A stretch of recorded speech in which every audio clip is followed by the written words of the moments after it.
Je cherche Monsieur Zhao. On m'a dit qu'il a vu ce qui s'était passé. On aurait dit une colonne de fumée. Et ça tournait. Oui, ça a tourné comme ça pendant au moins 3 minutes. D'après les membres de la société de recherche, l'OVNI se serait écrasé sur la berge. Au sommaire du JT de la télévision publique chinoise, on entend souvent ceci. Un invité inattendu s'est, semble-t-il, rendu à Hangzhou. Cette ville, considérée comme un paradis sur Terre, aurait attiré un visiteur venu du ciel. Voici notre reportage. Un sujet pris très au sérieux par les médias, mais également par le gouvernement. Alors au JT, on entend aussi parfois ceci. Le 7 juillet 2010, pendant 56 minutes, les décollages et atterrissages ont été suspendus à l'aéroport de Hangzhou. La police a confirmé qu'elle avait reçu des informations selon lesquelles des ovnis survolaient l'aéroport. Depuis 1979, le gouvernement cherche officiellement à prouver l'existence d'extraterrestres et y met le prix. Tous les ans, la très sérieuse société chinoise de recherche sur les ovnis se réunit ici, à Dalian, une ville au brouillard épais, surplombée par un bâtiment en forme de soucoupe volante. Asseyez-vous, asseyez-vous. La société compte 100 000 membres à travers tout le pays, des scientifiques et des officiels gouvernementaux. Le thème du jour, les bienfaits possibles des ovnis sur l'économie chinoise. Les ovnis sont extrêmement rapides. Il faut que nous continuions à étudier les technologies utilisées par les ovnis, afin de les mettre en application pour améliorer notre propre technologie. Dans la salle, personne ne sourit, pas même ce professeur d'aviation civile dans une université d'État. Comment un scientifique comme vous peut-il croire aux extraterrestres ? Ici en Chine, quelqu'un de bien placé, qui a reçu une bonne éducation et qui est ouvert d'esprit, croit forcément à l'existence des extraterrestres.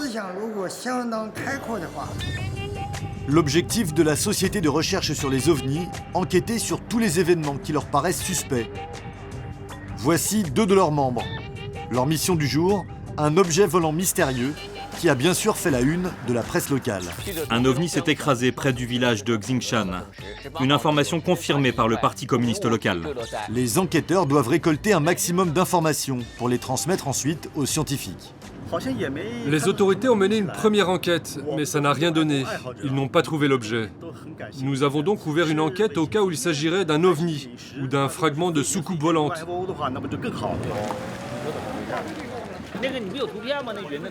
Je cherche Monsieur Zhao. On m'a dit qu'il a vu ce qui s'était passé. On aurait dit une colonne de fumée. Et ça tournait. Oui, ça a tourné comme ça pendant au moins 3 minutes. D'après les membres de la société de recherche, l'OVNI se serait écrasé sur la berge. C'est là. Allez, on mesure. La zone fait 15 mètres sur 20. Il va falloir creuser sur 300 mètres carrés. C'est trop grand, on reviendra avec du matériel. À ce jour, aucun homme n'a eu entre ses mains un objet conçu par les extraterrestres. J'ai entendu dire que les Américains en avaient trouvé, mais ils n'ont aucune preuve. Ce serait génial de pouvoir mettre la main dessus en premier. Deuxième étape de l'expédition, la visite d'une montagne où, toujours sans sourire, les enquêteurs nous affirment que des ovnis se seraient posés il y a 20 ans. Les arbres ont été carbonisés, là où l'ovni a atterri. Avant ici, c'était une forêt de sapins. Les arbres sont tous morts sur le coup. Chaque année, ils étudient l'évolution de la zone. Je prélève des matériaux que je vais envoyer pour qu'ils soient analysés. Je conserve aussi d'autres échantillons pour les étudier plus tard, quand notre technologie aura évolué.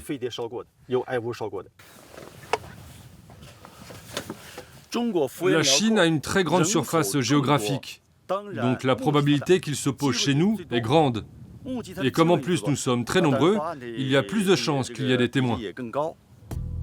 Et quand la Chine croit en quelque chose, elle investit. Nous sommes dans le sud du pays. La première ville est à 7 heures de route. Perdus au milieu des collines, nous nous dirigeons vers le chantier du futur plus grand observatoire au monde.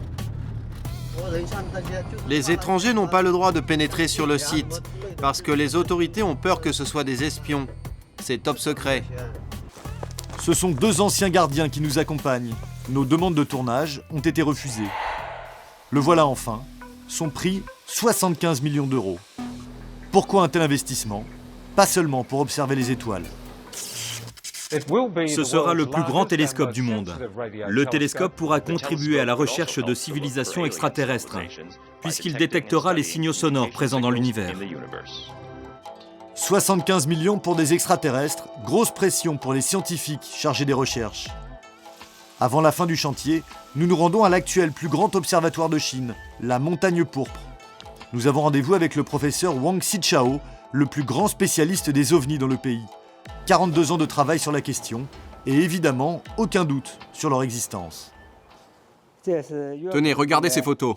Celui-là, c'est un ovni en spirale qui a été observé le 25 septembre 2005. Monsieur Wang n'est pas dupe, les autorités attendent beaucoup de ces travaux. Le gouvernement chinois est tiraillé. S'il arrive à prouver l'existence des extraterrestres, ce sera un grand honneur. En revanche, si tout ça c'est une farce, ça risque de le déstabiliser.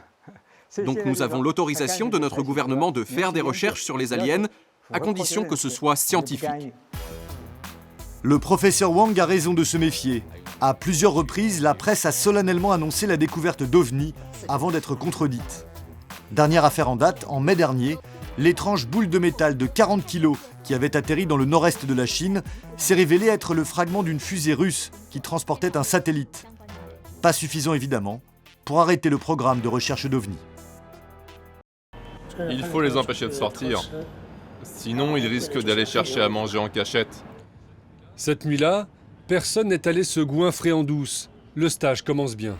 Pékin, la capitale chinoise. Dans un appartement de sa périphérie, nous avons rendez-vous avec la famille Wang, une mère et sa fille. Voici Tong Tong, 25 ans. Au ciel, j'ai faim, j'ai faim. Tong Tong mange beaucoup et se trouve trop grosse. Elle est obèse depuis plusieurs années déjà. 125 kilos aujourd'hui. Sa mère l'a entraînée depuis leur province du Shandong jusqu'à Pékin pour faire une cure. Parce qu'être gros en Chine, c'est très mal vu. L'obésité est même devenue un problème d'État et l'une des priorités du gouvernement central. Les gros doivent se mettre au sport, Tong Tong n'y échappera pas. J'étais contre, absolument contre. Je me sens bien, moi. J'ai mes habitudes et je n'avais pas envie de maigrir, sachant que ce serait fatigant et difficile. Tong Tong a fini par se ranger à l'avis de sa mère. Elle ira faire un stage de 42 jours pour perdre des dizaines de kilos. En Chine, Tong Tong n'est pas la seule dans sa catégorie poids lourd. Les gros sont légion. 250 millions de personnes en surpoids, 120 millions d'obèses, 2 fois l'ensemble de la population française. 12% des jeunes Chinois sont trop gros. J'ai 12 ans et je pèse 90 kilos. Je m'appelle Li Tianliang. J'ai 16 ans et je pèse 101 kilos. Les gros sont devenus l'obsession des télévisions gouvernementales. On les trouve partout, dans des shows, des reportages ou dans d'innombrables émissions sur la santé. Les télévisions s'arrachent notamment ce médecin nutritionniste qui travaille pour la glorieuse Armée Rouge. Son rôle, faire peur. Être gros, c'est dangereux pour les gros, mais aussi pour leur entourage. Ces derniers jours, j'ai vu sur Internet qu'un enfant de 12 ans avait tué 3 membres de sa famille. Vraiment?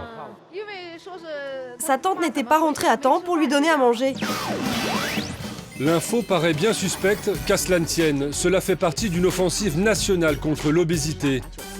Le gouvernement a mis en place un plan d'action pour faire maigrir ses concitoyens, notamment les jeunes. Au programme, prévention, lutte contre les maladies cardiovasculaires et le diabète, et sport. Les centres pour maigrir se sont multipliés ces dernières années, publics ou privés. Dans la banlieue de Pékin, voici le centre eBody, l'un des tout premiers à avoir ouvert il y a 5 ans. Et voici Monsieur Yang, le directeur de l'activité physique.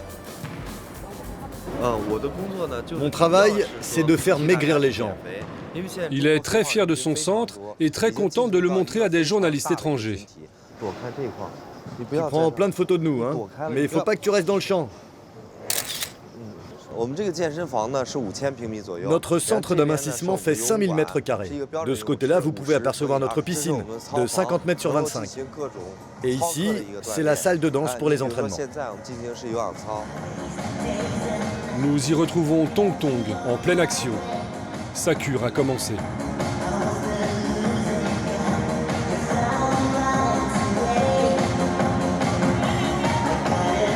Après l'aérobic, Tong Tong suit son coach pour une nouvelle activité, le tapis roulant. Mets-moi un truc pas trop dur, hein.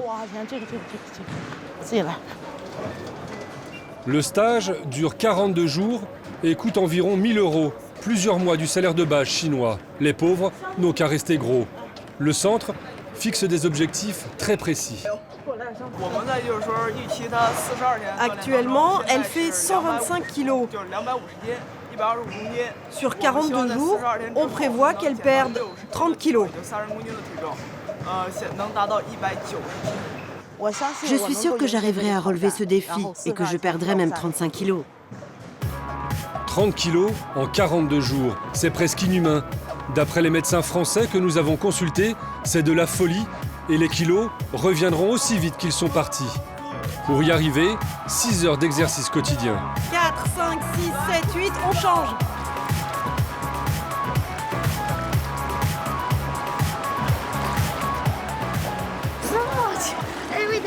C'est trop, tous les jours. Course, danse, piscine. Je suis épuisée.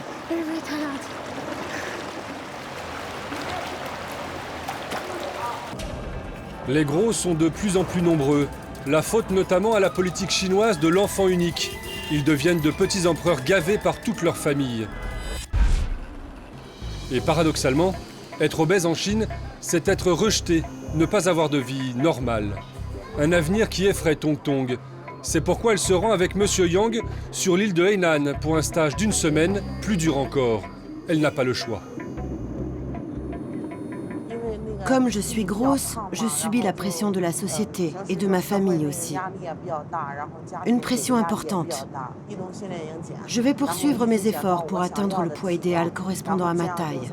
Une fois parvenue à cet objectif, je trouverai un meilleur travail. Je pourrai fonder une famille et mon avenir sera complètement différent. Tong Tong veut à tout prix éviter d'être ce que les Chinois appellent négativement une Xiongnu, une fille de 27 ans toujours pas mariée. Elle a 25 ans. À l'hôtel, la nuit, les couloirs sont évidemment déserts. Mais au détour d'un escalier, nous croisons un homme. C'est l'un des coachs du centre. Il restera là toute la nuit pour surveiller Tong Tong et les autres pensionnaires. Il faut les empêcher de sortir. Sinon, ils risquent d'aller chercher à manger en cachette. Cette nuit-là, personne n'est allé se goinfrer en douce. Le stage commence bien. 8 heures le lendemain matin. C'est l'heure de la pesée. Tu es réveillé? Le même rituel tous les jours. Il ne faudrait pas que les étudiants, comme ils les appellent ici, oublient pourquoi ils sont là. Monte sur la balance. 124,7 kilos. Je suis revenue à mon poids d'avant. Il va falloir les reperdre à la plage.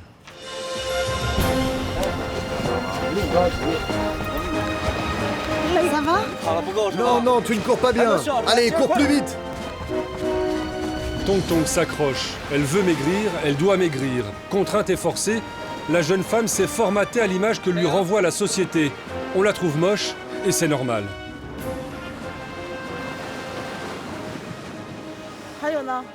Si je continue comme ça, je vais y arriver. Vous savez, si les gens se mettaient à tolérer les gros, moi je ne l'accepterais pas. Ce serait la fin de tout. Le péril gros, tous courent pour y échapper et se conformer à la pensée dominante. Tong Tong nous a fièrement envoyé une photo d'elle, avant et après. 15 kilos en moins déjà. Elle est toute contente. Peut-être parce que sa mère et la société ne lui ont pas encore demandé d'en perdre 30 de plus. J'en ai ras-le-bol de jouer les soldats japonais. Parce qu'en Chine, tout le monde les déteste et trouve que c'est des losers. C'est un studio à la mesure de la démesure de la Chine. Bienvenue sur les plateaux de Chinawood, le plus grand studio de cinéma du monde, à défaut peut-être d'avoir les meilleurs acteurs de la planète. Le plus important, c'est d'être heureux, non? Bien sûr, c'est important, mais tu seras encore plus heureux si tu te maries avec moi. Ok, on passe à la scène suivante. Pas le temps de lambiner. Il y a jusqu'à 20 tournages chaque jour en simultané. Derrière Chinawood, cet homme, Xu Wenrong, 79 ans. C'est sa réponse à Hollywood. Il a été tour à tour paysan, charpentier, comptable, homme d'affaires, et puis il s'est mis en tête de battre les Américains sur leur propre terrain en créant ce studio de cinéma. Ici, c'est le premier décor que nous avons construit. C'est moi qui ai tout imaginé et tout dirigé. Qu'il neige ou qu'il pleuve, rien n'aurait pu nous arrêter de construire. Vous voyez là, avant c'était une colline. Nous l'avons rasée pour construire ces maisons une par une. Il a mis toutes ses économies dans ce pari fou. Il a aussi convaincu l'État chinois d'investir dans ses studios. 10 ans de travaux et 5 milliards d'euros plus tard, M. Xu a transformé son petit village de Hengyan, près de Shanghai, en capitale du 7e art, version chinoise. Des temples chinois côtoient des villes européennes. Il y a même une réplique grandeur nature de la cité interdite de Pékin. Des décors sur 10 fois la surface d'Hollywood, où ont été tournées des scènes des blockbusters américains comme La Momie 3 ou encore Tigre et Dragon. Plus de 800 films et séries télévisées sont tournés ici chaque année. Vous savez quel type de série ils sont en train de tourner là? Ça m'est complètement égal. Je me fiche de savoir ce qu'ils sont en train de filmer. Ah oui, c'est vrai, le cinéma ne l'intéresse absolument pas. Il travaille pour la gloire de la Chine.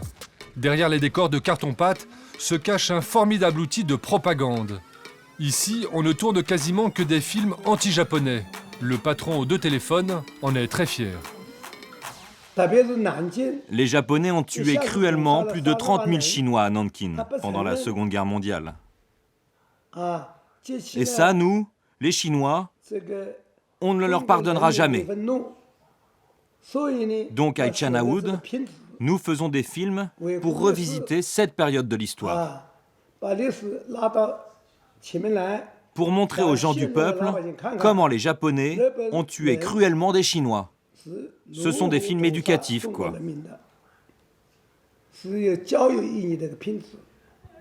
À mon signal, vous allez tous courir et les soldats japonais vont vous tirer dessus pour vous forcer à faire demi-tour. Des films éducatifs un peu particuliers. On peut réécrire l'histoire, tourner n'importe quoi, pourvu que ce soit anti-japonais. C'est l'obsession de Monsieur Xu, à tel point que pour ses productions, les studios sont gratuits.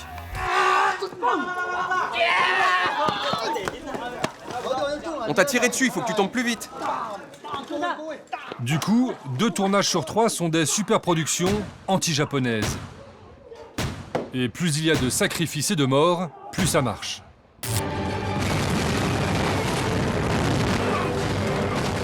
Le patron de Chinawood a réussi son pari, il rivalise avec les Américains.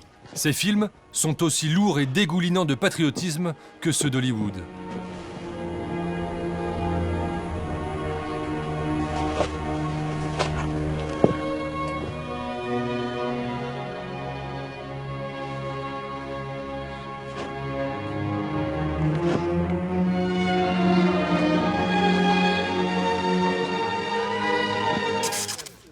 Retour sur le tournage de la dernière superproduction de Chinawood. Mon rôle, c'est de mourir plusieurs fois par épisode. Lui joue les méchants japonais depuis 3 ans déjà. Ce n'est pas de tout repos. J'en ai ras-le-bol de jouer les soldats japonais. Parce qu'en Chine, tout le monde les déteste et trouve que c'est des losers. Parfois, il y a même des touristes qui me voient passer avec mon uniforme et ils haïssent tellement les Japonais qu'ils me hurlent dessus. C'est l'enfer. En Chine, ces films de propagande font un tabac. Au Japon, en revanche, on trouve ça beaucoup moins drôle. Dans l'archipel, les reportages se multiplient sur ces productions jugées malsaines. Les chaînes de télévision chinoises font plein de séries anti-japonaises. Nous sommes allés enquêter sur place. C'est ici que sont filmées les séries anti-japonaises. Allons-y. Ce genre de série, c'est dangereux. Parce que ça renforce encore le sentiment anti-japonais que les Chinois apprennent aux enfants à l'école. Loin de calmer le jeu, le bureau de la censure chinoise, d'habitude très sévère, encourage sans retenue ces films de propagande. Auteurs et réalisateurs n'ont pas d'autre choix que d'écrire et de tourner des scénarios nationalistes sur commande, des filmomètres. Le metteur en scène Chen Ke trouve le temps un peu long. J'ai l'impression d'être un ouvrier sur une ligne d'assemblage. Les sujets autorisés sont assez limités. Par exemple, si un personnage est un membre du Parti communiste, on ne peut pas tout filmer de ses activités. Il y a des choses qu'il ne peut pas faire. Il ne faut surtout pas déplaire au tout-puissant Parti communiste. Le patron de Chinawood n'en a de toute façon pas l'intention. Il est aujourd'hui une star en Chine. Le parti lui a même remis la médaille du travailleur modèle, l'équivalent de la Légion d'honneur française. Et Xu Wenrong ne compte pas s'arrêter là. Nous allons petit à petit récupérer des terres et empiéter sur les villages alentours. Pour l'instant, nous n'avons que 123 km² de terrain. Mais le gouvernement vient de nous donner 3 fois plus de terres. On va pouvoir y construire tout ce qu'on veut.